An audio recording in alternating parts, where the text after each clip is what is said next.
God is more than capable. God is more than capable. This evening, precious one, I would like to share a few thoughts with you. And I'm sure that the Lord will use this message to bless you. And I trust God for that. And I've asked Him for that He will bless you. Beloved, I want to speak to you. I want to encourage you by the word of the Lord that you can do much with little. You can do much with little. Many times we tend to shy away from very great promising ventures, very great feats.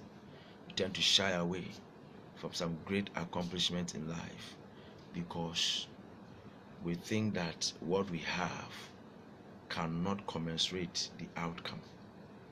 We think that we don't have the instrumentality. We don't have what it takes to yield the outcomes from it. Excuse me, boss. You have a text message. You are not the first person to have that kind of thought.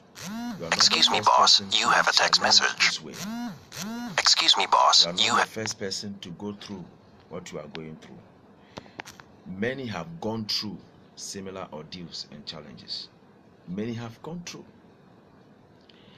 And you are not also going to be the last, because some will come after you who will also be bewildered by the challenges they face vis-a-vis the strengths and the talents they have in hand, what they know they have, and some will shy away from the accomplishment.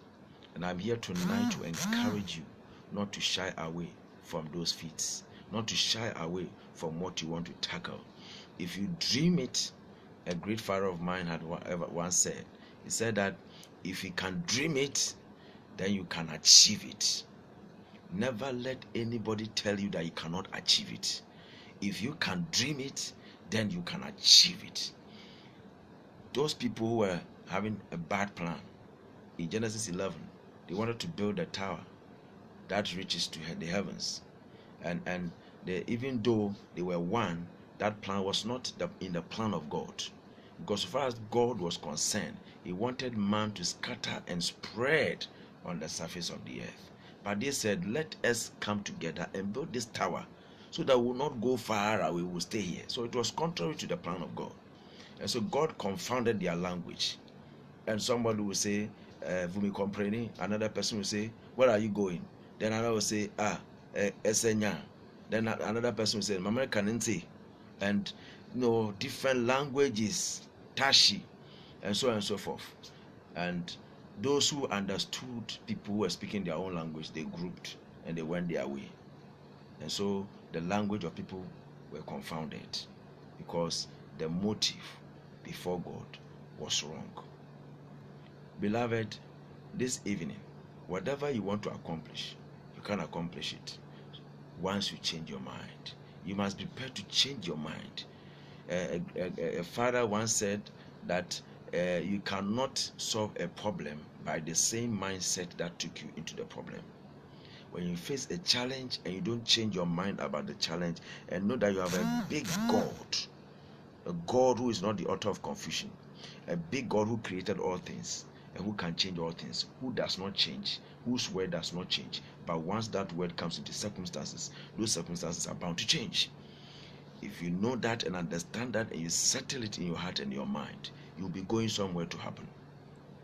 And so, beloved, I want to pick a few scriptures and tell you and challenge you to dream on and rise up to accomplish your dream, because you can do much with little.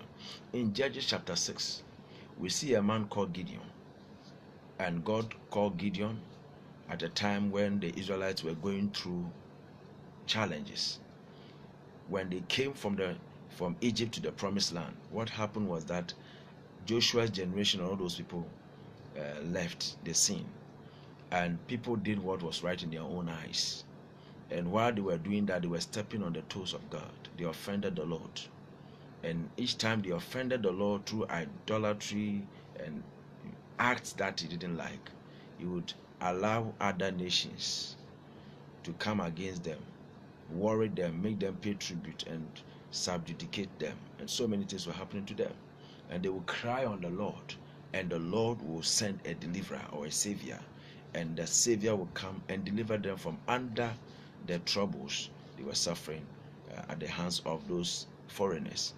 And when he delivered them for a season, they will be okay with God trying to do what was right, because God reminded them that he sent the deliverers to them. Unfortunately, along the line, they forget themselves and they'll go back into sin. And so it was a cycle, a vicious cycle of SSS. They go into